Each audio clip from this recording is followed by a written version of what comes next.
सारी महिमा, आदर, गौरव, जलाल उस सृष्टिकर्ता परमेश्वर को देते हैं, क्योंकि वही है जीवन और भलाइयों का स्रोत, हमारे आनंद का स्रोत, हमारे व्यक्तिगत जीवन का, हमारे पारिवारिक जीवन का, और जो भी खुशियां, जो भी आनंद हमारे जीवन में है, उसका सारा श्रेय उस सर्वशक्तिमान परमेश्वर को देते हैं।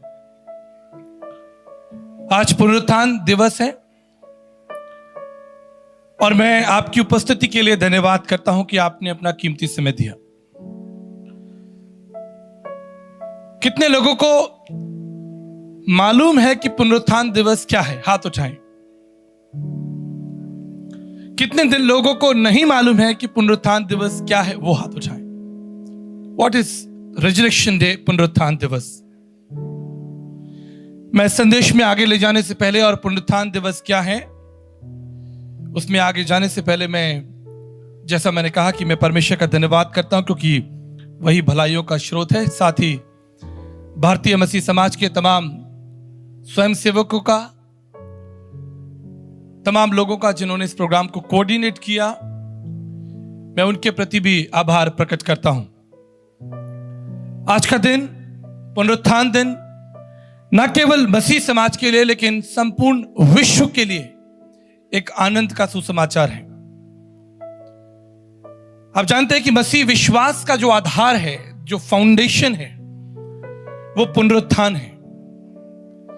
पवित्र शास्त्र बाइबल में अगर पुनरुत्थान नहीं होता, द वर्ड रिजरेक्शन, अगर पुनरुत्थान शब्द नहीं होता, तो यहां जो हमारा आनंद मनाना है यह सब व्यर्थ होता, सब व्यर्थ होता अगर प्रभु यीशु तीसरे दिन मुर्दों में से जी नहीं उठा होता।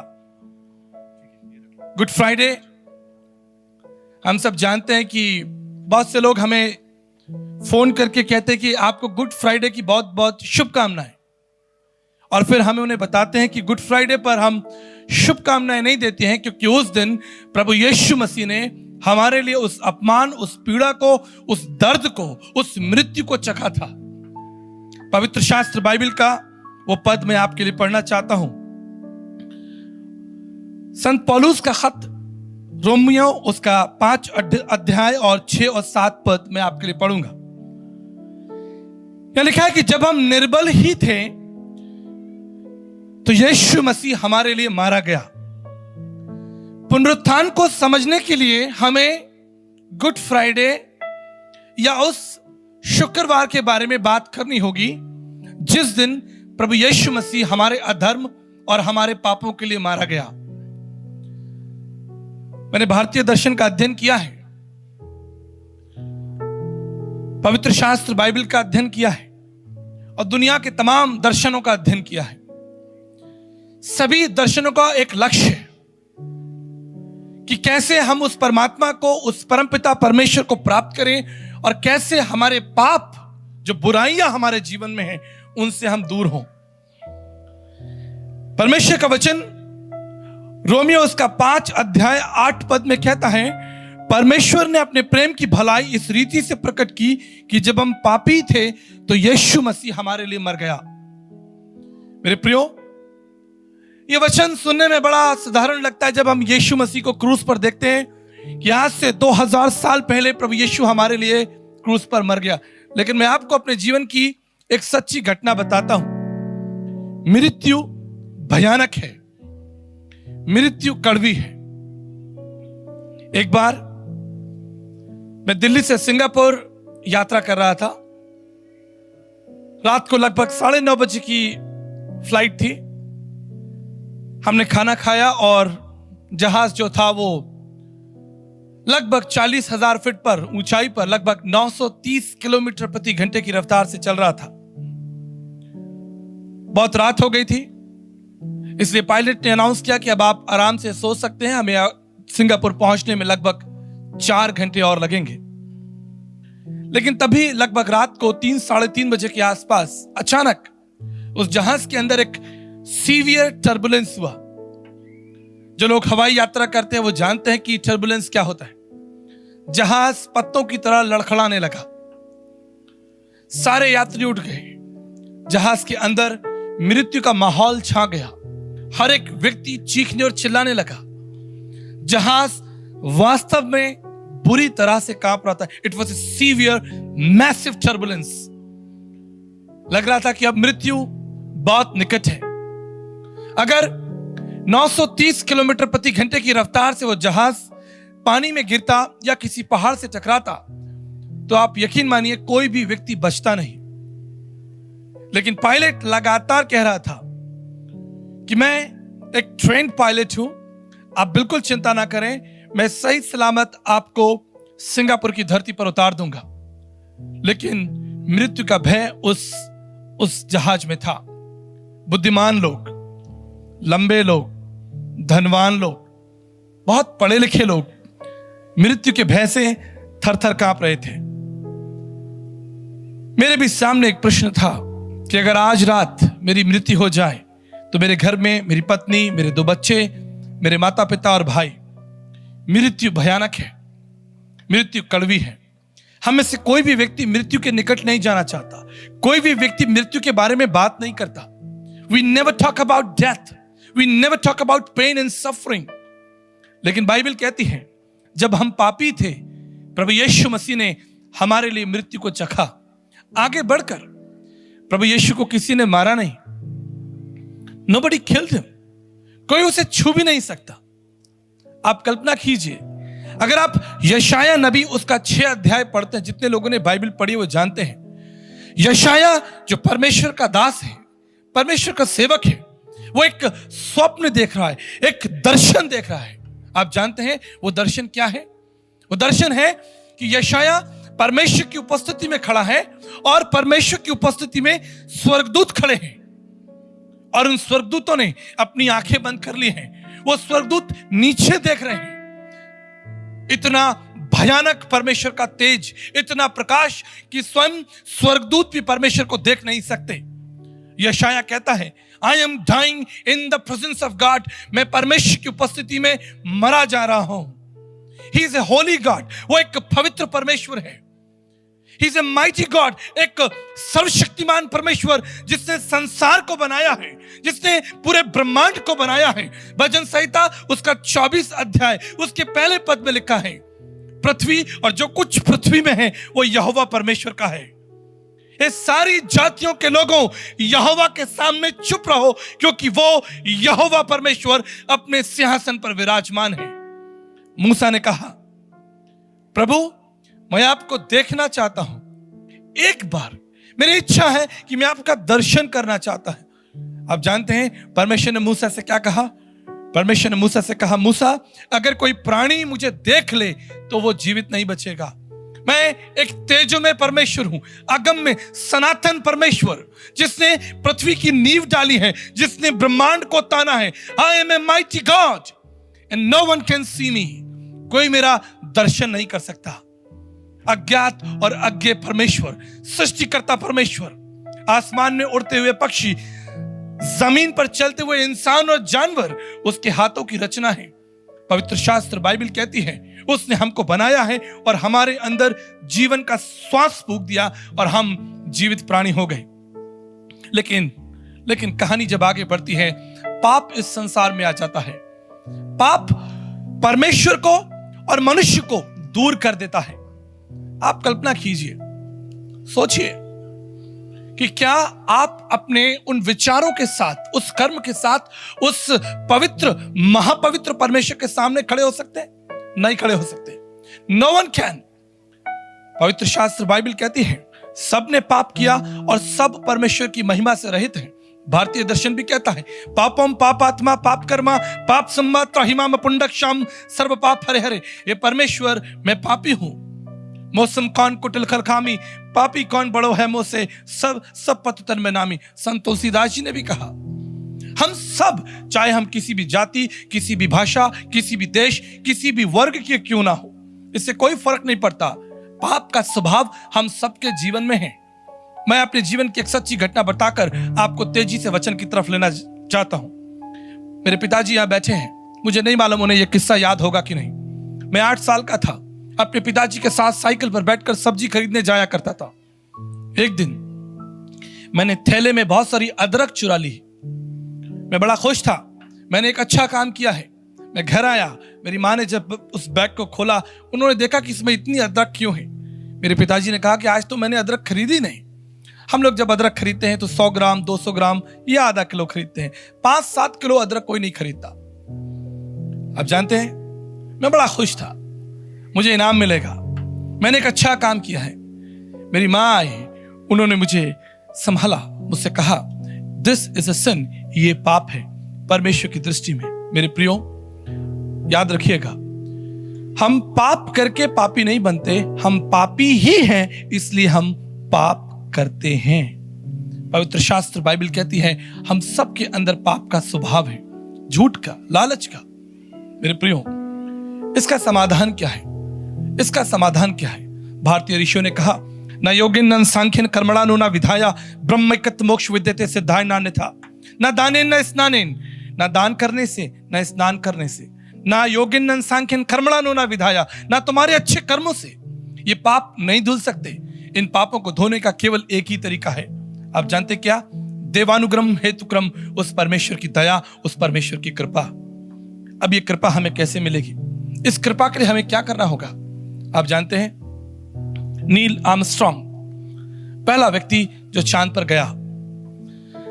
हम पृथ्वी से बैठकर चांद को देखते हैं, लेकिन उसकी स्थिति फर्क थी। वो चांद पे था और पृथ्वी को देख रहा था। जब नील आर्मस्ट्रांग पृथ्वी पर वापस आया, एक बड़ी सभा बुलाई गई। दूर दूर से लोग नील आर्मस्ट्रांग को देखने के लिए आए, उसे छूने के लिए, उसके साथ फोटो लेने, उसका ऑटोग्राफ लेने के लिए। नील, तुम पहले व्यक्ति हो जो चांद पर चले हो, बताओ चांद पर चलने का अनुभव कैसा था? What was your feeling when you were walking on the moon? आप जानते हैं, बड़ी सभा के सामने नील आर्मस्ट्रांग ने क्या कहा? उसने कहा मनुष्य का चांद पर पहुंचना कोई बड़ी बात नहीं। एक मनुष्य चांद पर पहुंच गया, ये कोई बड़ी बात नहीं। बड़ी बात यह है कि जिसने चांद को बनाया था वो हमारे बीच में 33.5 साल तक रहा, और उसका नाम है यीशु मसीह। यीशु कोई गुरु, महात्मा, पीर, पैगंबर, ज्ञानी नहीं है। बाइबल कहती है आदि में वचन था, वचन परमेश्वर के साथ था और वचन देहधारी हो गया। यीशु मसीह वो अज्ञात अज्ञे परमेश्वर का प्रतिरूप एक मनुष्य बनकर इस संसार में आया। क्यों मनुष्य बना? कारण क्या था? क्या वो अपनी दैविकता से, क्या अपनी महानता से समस्त मानव जाति के पाप दूर नहीं कर सकता था? क्या यह संभव नहीं कि वो बोलता, जैसे उसने कहा प्रकाश हो और प्रकाश अस्तित्व में आ गया? क्या वो ऐसे बोलता और मनुष्य जाति के पाप क्षमा नहीं हो जाते? लेकिन नहीं। आप जानते हैं दर्शन शास्त्र क्या कहता है? भारतीय दर्शन कहता है प्रजापत यगा यज्ञसम तद्रक्तम परमात्रम पुण्यदान बल्याग्रम सर्व पाप परिहरो रक्त प्रक्षणम आवश्यम। समस्त मानव जाति के लिए स्वयंभू सृष्टिकर्ता प्रजापत उस परमेश्वर को इस पृथ्वी पर आना ही पड़ेगा। इस पृथ्वी पर आकर एक महायज्ञ करना होगा, उसे अपना रक्त बहाना होगा। He has to shed his blood, उसको अपना रक्त बहाकर संपूर्ण मानव जाति के लिए उद्धार का मार्ग खोलना होगा। मेरे प्रियो, जिस तरह एक माँ जब बच्चे को, संतान को जन्म देती है, उसे उस पीड़ा, उस दर्द से, उस रक्त से गुजरना होता है। She has to shed the blood to give a life to someone। एक बच्चे को जन्म देने के लिए हमारे बीच में डॉक्टर रश्मि भूमिया बैठी हैं, हमारे शहर की बहुत प्रतिष्ठित गायनेकोलॉजिस्ट। मैडम, आप जानती हैं जब एक माँ बच्चे को जन्म देती है, उसके साथ एक भयंकर पीड़ा, एक दर्द और रक्त की धारा। पर यही तरीका है। भारतीय दर्शन कहता है समस्त मानव जाति के पापों के लिए केवल एक ही बलिदान है। स्वयंभू सृष्टिकर्ता उस परमेश्वर के संसार में आना होगा, उस पीड़ा, उस अपमान को सहना होगा, उस मृत्यु को चखना होगा। और आप जानते हैं जब यीशु मसीह संसार में आया, यह बात अलग है कि उसने अंधों को आंखें दी, लंगड़ों को चलाया, यहां तक कि मुर्दों को भी जिंदा कर दिया। यह सब कुछ सामर्थी था, यह सब कुछ अगम्य था। लेकिन आप जानते हैं इससे भी बड़ी महानता क्या थी? इससे भी बड़ी महानता यह थी कि वो सनातन, वो अगम्य पवित्र परमेश्वर इस संसार में हमारे बीच 33.5 साल तक मनुष्य बनकर रहा। और जानते हैं उसने क्या किया? उसने मेरे और आपके लिए मृत्यु को चखा। मृत्यु को, मुझे याद है मेरे एक मित्र हैं, उन्होंने मुझे कहा कि आचार्य जी, मेरी बेटी को डेंगू हो गया है, क्या आप आकर अपना रक्त देंगे, कुछ रक्तदान करेंगे? ये लगभग 10-12 साल पुरानी घटना है। मैं तुरंत तैयार हुआ, मैं अपना रक्त देना चाहता हूं। जब मैं हॉस्पिटल पहुंचा, वहां लिखा था रक्तदान महादान। मुझे बड़ी खुशी हुई कि मेरा रक्त किसी के लिए काम आएगा, मैं कुछ कर सकता हूं। एक बड़ा आनंद मेरे अंदर था। मुझे उस टेबल पर, उस 5 स्टार, आप समझ रहे हैं, सुंदर अस्पताल में, एयर कंडीशन के माहौल में, अच्छी लाइटें, 2 नर्स वहां पर खड़ी, कॉफी का कप, आचार्य जी आए रक्त देने के लिए। तो वहां पर ब्रेड भी है, वहां मक्खन भी है, वहां पर सब प्रकार, और शानदार हॉस्पिटल है। और फिर वो निडल लगा दी गई और मेरे शरीर से धीरे धीरे वो रक्त उस बोतल के अंदर जमा होता रहा। जब थोड़ी देर हो गई तो मैंने नर्स से कहा, मैंने कहा नर्स, आपको नहीं लगता ये काफी खून ले लिया है आपने मेरा? थोड़ा मेरे अंदर भी रहने दीजिए, मुझे भी जीना है। वो हंसने लगी। उसने कहा सर, अभी तो आप इससे भी डबल खून दे सकते हैं। मैंने कहा बस करो, मैं अपना सारा खून नहीं दे सकता। मेरे प्रियो, इस कहानी में, इस घटना में एक विशेषता छिपी है। आप किसी के लिए कितना रक्त दे सकते हैं? How much blood you can shed for someone? और वो भी वो व्यक्ति जो पापी हो, जो दुष्ट हो, जो जेल के अंदर बंद हो, जिसका कोई अस्तित्व ना हो, जिसे संसार बैर करे। क्या आप उसके लिए अपना सारा रक्त देंगे? बाइबल कहती है and he shed all his blood for all of us। उसने अपना सारा रक्त हम पापियों के लिए बहा दिया ताकि हमारा नाम जीवन की पुस्तक में हो। आप जानते हैं उसकी लाश रोमी सरकार ने प्रभु यीशु मसीह को उस क्रूस पे सजा दी। कोई उसे छू नहीं सकता था, लेकिन वो आया ही इसलिए था। प्रजापति यगा यज्ञसम यगो यगा तद्रक्तम परमात्मम पुण्यदान बल्यागनम सर्व पाप परिहरो रक्त प्रक्षणम आविश्यम। उस समस्त मानव जाति के रक्त बहाने के लिए तो आया था। ऋषि वेदव्यास जी ने कहा, स्वैतवस्कत्रम ईशपुत्रम क्वारी गर्भ संभवम ईसा मसीहा इतिच मम नाम प्रतिष्ठनम। उसका नाम यीशु मसीह है, जिसने क्वारी कन्या से जन्म लिया है। समस्त मानव जाति के लिए अपना रक्त बहाता है। उसने उस अपमान को, उस पीड़ा को सह लिया। हम सब यहां पर पढ़े लिखे लोग, समझदार लोग बैठे हैं। कल्पना कीजिए, कोई व्यक्ति आपका कॉलर पकड़ ले, भरे बाजार में आपका कॉलर पकड़ ले, आपका अपमान करे। क्या आप उस अपमान को सह पाएंगे? कभी नहीं सह पाएंगे। आप जानते हैं क्या कहेंगे? तुम नहीं जानते मैं कौन हूं। यही आपके शब्द होंगे।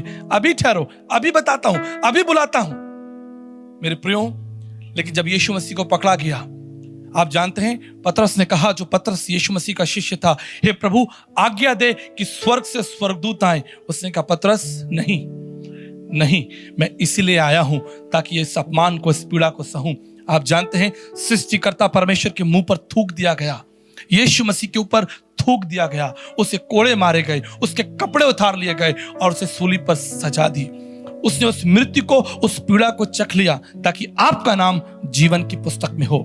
मेरे प्रियो, आप स्वर्ग इसलिए नहीं जा रहे हैं कि आपने बहुत अच्छे काम किए हैं, आप किसी विशेष समाज में, किसी विशेष देश में पैदा हो गए। आप स्वर्ग इसलिए जा रहे हैं क्योंकि ये परमेश्वर का अनुग्रह है, ये उसकी दया है। जब आप इस संसार को छोड़ेंगे, आप कहां जाएंगे? कौन आपको स्वीकार करेगा? क्या आप उस सृष्टिकर्ता परमेश्वर के सामने खड़े हो पाएंगे और कहेंगे, प्रभु जी, मैंने इस पृथ्वी पर एक पवित्र जीवन जिया है, एक ऐसा जीवन जिया है जो आपको भाए, मैंने हर वो आज्ञा मानी है जो आप चाहते हैं? कभी नहीं। आप जानते हैं, एक पुलिस अधिकारी के पास 500 कारण हैं आपकी गाड़ी का चालान करने के लिए। 500 कारण। अगर आपके पास लाइसेंस भी है, आपके पास सारे पेपर हैं, फिर भी जो लोग समझदार हैं वो समझते हैं कि उसके पास 500 कारण हैं। चाहे वो आपकी गाड़ी की हवा चेक करे, लाइटों को चेक करे, आपका हॉर्न चेक करे, आपकी गाड़ी का मेंटेनेंस पेपर चेक करे। He is a 500 reason to punish you. ठीक इसी तरह अगर आपने किसी गरीब को खाना खिला दिया, आपने किसी अनाथ को खिला दिया, किसी की शादी कर दी, आपने कोई धर्म का काम कर दिया और आप सोचते हैं कि आप परमेश्वर की पवित्रता से बच जाएंगे, उसकी महानता से बच जाएंगे, कभी नहीं। परमेश्वर का वचन, पवित्र शास्त्र बाइबल में लिखा है, विश्वास के द्वारा अनुग्रह से तुम्हारा उद्धार हुआ है। यीशु मसीह ने हमारे लिए मृत्यु को चखा। गुड फ्राइडे, उसकी लाश को कब्र में रख दिया गया। सप्ताह का पहला दिन, फर्स्ट डे, संडे। पहला दिन मंडे नहीं होता, पहला दिन संडे होता है। जो टीचर्स हैं वो जानते हैं, बच्चों को पढ़ाती हैं Sunday Monday Tuesday, Monday Tuesday Thursday नहीं पढ़ाती हैं, संडे मंडे ट्यूसडे सप्ताह का पहला दिन। यीशु ने कहा था कि लोग मुझे पकड़ेंगे, मुझे मारेंगे, मुझे क्रूस पर सजा देंगे और उस कब्र में रख देंगे, लेकिन मैं तीसरे दिन जीवित हो उठूंगा। हालेलुया, तीसरे दिन जीवित हो उठूंगा। उस सुबह 4 बजे के आसपास प्रभु यीशु मसीह की शिष्याएं उस कब्र पर गई, क्योंकि यहूदी प्रथा के अनुसार उस लाश के ऊपर 7 दिनों तक मसाला लगाया जाता था, जिसे आप मम्मी के रूप में जानते हैं। इजिप्ट के लोग लाश के ऊपर मसाला लगाकर कई महीनों तक, कई सालों तक उस बॉडी को प्रिजर्व करते हैं। ठीक इसी तरह यह कारण था कि यीशु मसीह की लाश के ऊपर 7 दिन तक मसाला लगाया जाए। और वो महिलाएं मसाला लेकर यीशु मसीह की कब्र के पास पहुंची, लेकिन वो डरी हुई थी, वो घबराई हुई थी। आप जानते क्यों? क्योंकि उनके आगे एक सवाल था कि उस कब्र के ऊपर एक बड़ा पत्थर है, उस पत्थर को हटाएगा कौन? उस पत्थर को हटाएगा कौन? और क्या रोमी सरकार, रोमी सोल्जर्स हमें उसकी लाश के पास जाकर वो मसाला लगाने देंगे? रोमी सरकार, गवर्नमेंट, कोई मोहल्ले पड़ोस के लोग नहीं, सरकार उसकी मृत्यु में शामिल थी, उसकी उस सजा में शामिल थी। The government of Rome. उन स्त्रियों के मन में एक डर था, हम क्या करेंगे? लेकिन वो गई, विश्वास से गई। आप जानते हैं जब वो वहां गई, उन्होंने क्या देखा कि वो पत्थर दूर गिरा हुआ है। और जब वो कब्र में आई तो डर गई, क्योंकि वहां पर 2 स्वर्गदूत बैठे हुए थे और उन्होंने उस स्त्री को स्मरण दिलाया, याद दिलाया, कहा याद करो कि गलील में उसने तुमसे क्या कहा था कि वो अवश्य है कि पापियों के हाथ पकड़वाया जाए, मारा जाए, लेकिन तीसरे दिन जिंदा हो उठे। हालेलुया, आमीन। मैंने इतिहास पढ़ा है। मैं धन्यवाद करना चाहता हूं परमेश्वर के इस मंच से, परमेश्वर के महान दासों का, पंडित धर्म प्रकाश शर्मा, पुष्कर ब्रह्मा मंदिर के प्रधान पुरोहित के इकलौते पुत्र, पंडित सोहलाल शर्मा जी के पुत्र, आचार्य दया प्रकाश, ब्रह्मपाद उपाध्याय, नीलकंठ शास्त्री, पंडिता रमाबाई इत्यादि भारत के तमाम दार्शनिक लोगों ने उसके आगे घुटने टेके, उसे अपना प्रभु स्वीकार किया। आप जानते हैं, इसलिए नहीं कि उसने बड़े बड़े काम किए, इसलिए कि उसने बीमारों को चंगा किया, इसलिए क्योंकि उसने आपके और मेरे अधर्म के लिए वो सारा बोझ अपने ऊपर ले लिया, सारा बोझ। मेरे प्रियो, एक अंतिम बात बताकर मैं समाप्त करना चाहूंगा, क्योंकि मुझे समय को स्मरण रखना है।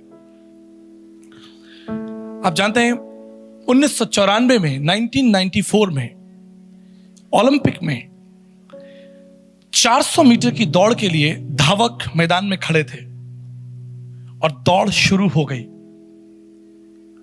सारे धावक दौड़कर उस इनाम को पाना चाहते थे। उस दौड़ में एक व्यक्ति था जिसका नाम था डेरिक रेडमॉन्ड, और डेरिक रेडमॉन्ड ने इस दौड़ के लिए बहुत ट्रेनिंग ली थी। और जब वो दौड़ रहा था, 60,000 लोग स्टेडियम में ताली बजा रहे थे, दौड़ रहे थे, सब दौड़ रहे थे। तभी अचानक डेरिक रेडमॉन्ड जमीन पर गिर गया और उसके बाएं पैर की हड्डी टूट गई। उसके सारे मित्र जो उसके साथ दौड़ रहे थे, कॉम्पिटिटर जो थे, वो सब आगे निकल गए। लोग तालियां बजा रहे थे उन लोगों के लिए जो आगे दौड़ रहे थे।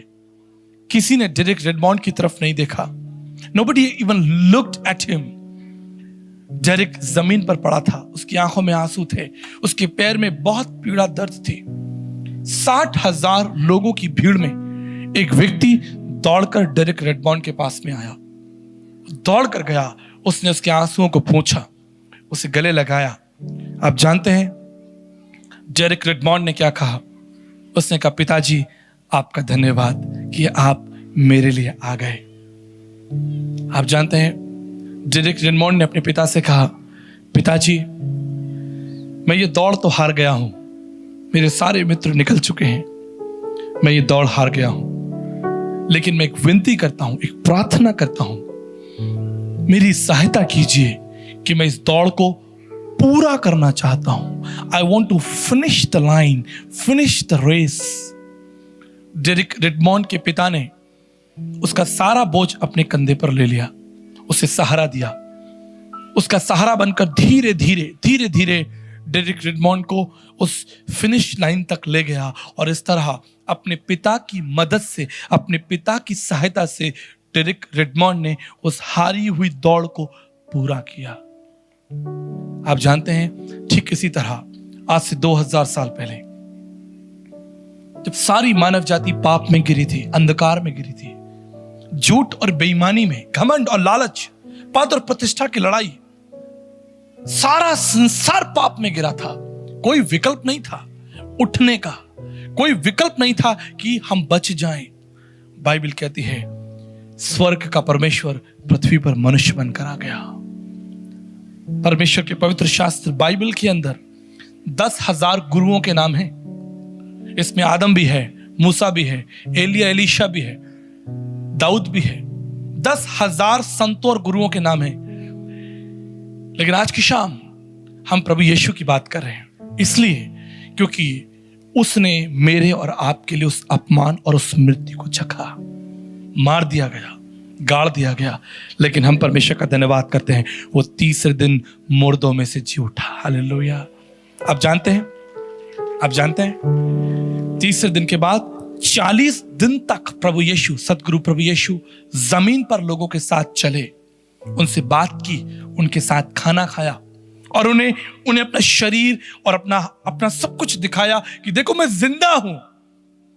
आप जानते हैं एक छोटा झुंड था, बाइबल कहती है 12 शिष्य थे, फिर 12 के बाद 70 शिष्य हो गए, 70 के बाद 500 शिष्य हो गए और उन 500 शिष्यों ने यीशु मसीह को आसमान में जाते हुए देखा।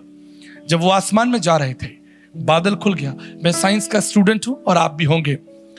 ग्रेविटेशनल फोर्स, गुरुत्वाकर्षण किसी भी चीज को उठने नहीं देता, लेकिन उस दिन जब यीशु मसीह हवा में उठ रहे थे, पूरा का पूरा गांव लोग यीशु को हवा में उड़ते हुए देख रहे थे। उनके शिष्य देख रहे थे कि वो जा रहा है, आपस में बात करते होंगे, वो जा रहा है। और धीरे धीरे प्रभु यीशु उन बादलों के अंदर छिप गया। चेले डर गए, हमारा गुरु तो चला गया। तभी क्या हुआ, 2 स्वर्गदूत स्वर्ग से नीचे पृथ्वी पर उतरे और उन्होंने शिष्यों से कहा, जिस तरह तुमने इस यीशु को जाते हुए देखा है, एक दिन ये यीशु मसीह फिर वापस आएगा। और उसके बाद पूरी पृथ्वी पर, ध्यान से सुन लीजिए, पूरी पृथ्वी पर प्रभु यीशु मसीह का संदेश, उसकी शिक्षा, उसकी जीवन के बारे में बात हुई। मैंने पूरे विश्व की यात्रा की है। मैं Australia, New Zealand, France, US, Canada, Singapore, Thailand, Burma, Turkey, बहुत से देशों में गया हूं। हजारों करोड़ों पूरी दुनिया में उसके शिष्य हैं। यीशु कभी भारत नहीं आए। भारत आकर हमारे बीच में कोई कुटिया बना के, कोई आश्रम बना के नहीं रहे।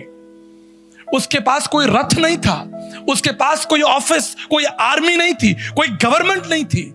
वो तो अकेला था, लेकिन उसका यश पूरी पृथ्वी पर फैल गया, पूरी पृथ्वी पर। आप जानते हैं डॉक्टर सर्वपल्ली राधाकृष्णन जी ने क्या कहा? कभी आइए, बैठिए, हमारे भारतीय प्राचीन संतों से सुनिए उन्होंने क्या कहा। उन्होंने कहा कि मेरी दृष्टि में अगर मैं किसी को गुरु कहना चाहूंगा तो मैं यीशु मसीह को कहूंगा। आप जानते हैं स्वामी विवेकानंद जी ने क्या कहा?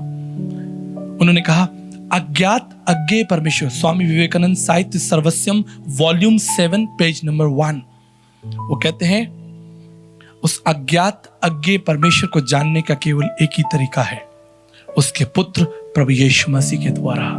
बाइबल कहती है, परमेश्वर का वचन कहता है, अदृश्य परमेश्वर का प्रतिरूप और सारी सृष्टि में पहलौठा हमारे बीच, उसके आगे ज्योतिषों ने घुटने टेक दिए, स्वर्गदूतों ने घुटने टेक दिए, बुद्धिमान राजाओं ने उसके आगे घुटने टेक दिए, संसार के वैज्ञानिकों ने उसके आगे घुटने टेक दिए।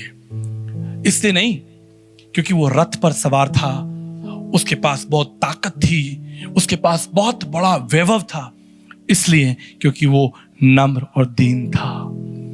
इसलिए क्योंकि वो नम्र रहा, सारा संसार उसको जानने लगा। मेरे प्रियो, आज पुनरुत्थान दिवस है। यीशु ने कहा क्योंकि मैं जीवित हूं इसलिए तुम भी जीवित रहोगे।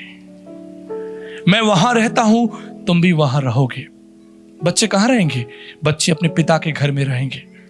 एक अंतिम बात बताकर मैं समाप्त कर देना चाहता हूं। आप में से कितने लोगों ने क्रॉस देखा है? क्रॉस, लकड़ी का क्रॉस देखा है? हाथ उठाइए। आपने बाजार में, किसी की गाड़ी के ऊपर, किसी के घर में या गिरजाघरों में, कहीं पर भी आपने क्रॉस देखा होगा। सुनिए ध्यान से, क्रूस का इतिहास भयानक है। The cross is a sign of death and pain. वो जो लकड़ी का क्रॉस है वो मृत्यु का चिन्ह है, पीड़ा का चिन्ह है। आज से 2000 साल पहले रोमी सरकार बड़े अपराधियों को क्रूस पर चढ़ाकर मार दिया करती थी। That was a sign of death and pain. लोग उसे देखकर डरते और घबराते थे। क्रूस, no no no no no, नहीं नहीं नहीं नहीं, मैं जाना नहीं चाहता। आप सोचिए, एक व्यक्ति को जब क्रॉस दिया जाता होगा तो वो कितना डरता होगा कि मुझे इस पर मरना है। फांसी के फंदे के समान या बंदूक के समान या चाकू के समान उसे देखकर लोग डरते थे। लेकिन एक दिन वो लकड़ी का क्रूस यीशु मसीह को दिया गया। तमाम अपराधियों के समान, एक आम अपराधी के समान मृत्यु का वो चिन्ह यीशु को भी दिया गया।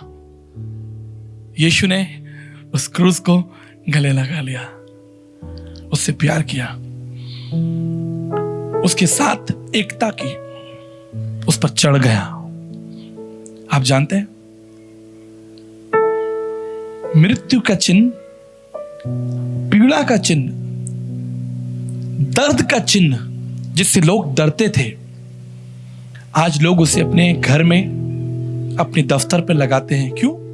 क्योंकि अब वो मृत्यु का चिन्ह नहीं है, अब वो क्षमा और दया का चिन्ह है, आनंद और प्रेम का चिन्ह है। 2000 सालों से क्रूस का इतिहास कितना भयानक था।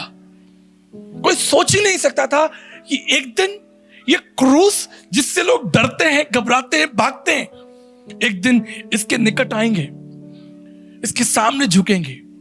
मेरे प्रियो, अगर ये यीशु मसीह इस क्रूस के इतिहास को बदल सकता है, इसके 2000 साल पुराने इतिहास को बदल सकता है, इसके कड़वे जीवन को बदल सकता है, तो कल्पना कीजिए अगर ये यीशु मेरी और आपकी जिंदगी में, मेरी और आपकी भाषा में, मेरे और आपके स्वभाव में हो, तो वो हमारी जिंदगी को क्यों नहीं बदलेगा। अगर ये क्रूस को बदल सकता है तो ये आपको भी बदल सकता है, आपको नम्र कर सकता है, आपके अंदर धीरज पैदा कर सकता है, आपके अंदर दूसरों के प्रति कृपा पैदा कर सकता है, दया पैदा कर सकता है। यह है यीशु मसीह। तीसरे दिन मुर्दों में से जी उठा। हालेलुया। हाथ उठाकर कहिए हालेलुया। आप जानते हैं आज भी इजराइल देश के अंदर, बाय द वे, यीशु मसीह का अमेरिका से और इंग्लैंड से कोई लेना देना नहीं है। अगर कोई नए लोग बैठे तो मैं उन्हें बता देता हूं, यीशु मसीह इजराइल देश में बैतलहम गांव में पैदा हुए और इजराइल भारत का बहुत अच्छा मित्र है। ठीक है, राजनीतिक तरीके से, व्यापारिक तरीके से एक बहुत अच्छा मित्र है। माइनर एशिया में इजराइल आता है। ठीक है, तो अंग्रेजों का ईसा मसीह से कोई लेना देना नहीं, दूर दूर तक नहीं। सबसे पहले प्रभु यीशु मसीह का सुसमाचार भारत में आया था। ऋषि वेद व्यास जी ने लिख दिया, स्वयत्वस्कत्रम ईश पुत्रम क्वारी गर्भ संभवम ईसा मसीहा इतिचमम नाम प्रतिष्ठम। इससे अंग्रेजों का कोई लेना देना नहीं। अंग्रेज तो बाद में यीशु मसीह के शिष्य बनने की कोशिश करते रहे, लेकिन बन नहीं पाए। जितना अच्छा हम भारतीय बन गए। हमने उसकी सौम्यता को, हमने उसके धीरज को, उसके प्रेम को, उसकी भक्ति को समझा, उसके दर्शन को समझा, उसके त्याग को समझा। आप समझ रहे मैं क्या कह रहा हूं? आज भी इजराइल की उस कब्र के ऊपर इजराइल की सरकार ने लिखा है, आप जानते हैं क्या लिखा है? यीशु मसीह की कब्र है, पुरानी 2000 साल पुरानी, उसके ऊपर एक तख्ती लगी हुई है, एक लकड़ी लगी हुई है, उस पर लिखा है He is not here, he has risen। वो यहां नहीं है, वो जिंदा है। हालेलुया। कब्र से बाहर आया, 40 दिन तक रहा, 40 दिन तक लोगों के बीच में रहा और उसके बाद स्वर्ग उठा लिया गया। और एक दिन मैं और आप उस यीशु मसीह को बादलों पर उतरते हुए देखेंगे। आइए हम प्रार्थना करें। प्रभु जी, पुनरुत्थान की सामर्थ जिसके द्वारा आप मृत्यु पर विजय हुए पिता, हमारी यही प्रार्थना है कि हम भी सब बुराइयों पर, अंधकार पर विजय हो पिता। हम भी उस जीवन को प्राप्त करें प्रभु, जो जीवन आप में था, जो स्वभाव आपका था, आपकी भाषा, आपका व्यवहार, आपकी नम्रता। प्रभु जी, आप लोगों से प्यार करते थे पिता। जो कोई आपके पास आता था, आप उसे स्पर्श करते, उसे छूते, उसे गले लगाते। प्रभु जी, हम धन्यवाद करते हैं, धन्यवाद करते हैं कि आपने उस पीड़ा को, उस अपमान को, उस मृत्यु को चखा और मेरे और आपके लिए उस उद्धार के द्वार को खोल दिया। सारी महिमा, सारा गौरव, सारा पराक्रम आपका है। और इस प्रार्थना को हम आपके पुत्र प्रभु यीशु मसीह के नाम से मांगते हैं और सब कलीसिया एक साथ कहे आमीन, आमीन, हालेलुया, हालेलुया। उस जीवित परमेश्वर के लिए, उस पवित्र परमेश्वर के लिए, उस परमेश्वर के लिए जो आपसे प्रेम करता है, वो परमेश्वर जिसने अपना सारा रक्त आपके लिए बहा दिया ताकि आपका नाम जीवन की पुस्तक में हो। प्रभु आपको आशीष दे। God bless you.